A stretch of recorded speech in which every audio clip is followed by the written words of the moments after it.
Evet inşallah. Kerem ya. Ama benimle çıkarmışsın ben bunu yazdım ya.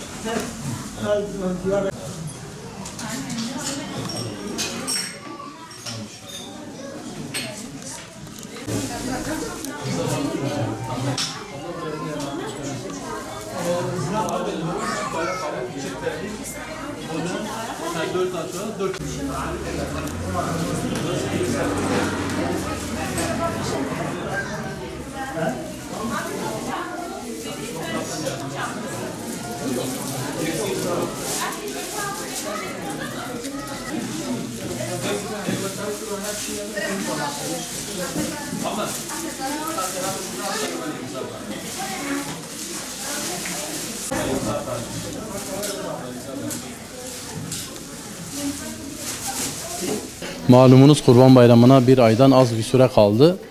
Bu minvalde bizim Batman'daki esnaf ve muhtaç ailelerimizin bizlere bağışlamış olduğu giyim ve ayakkabılarımızı belirlemiş olduğumuz yetim ve muhtaç ailelerden 50 aileyi bugün derneğimize davet ettik.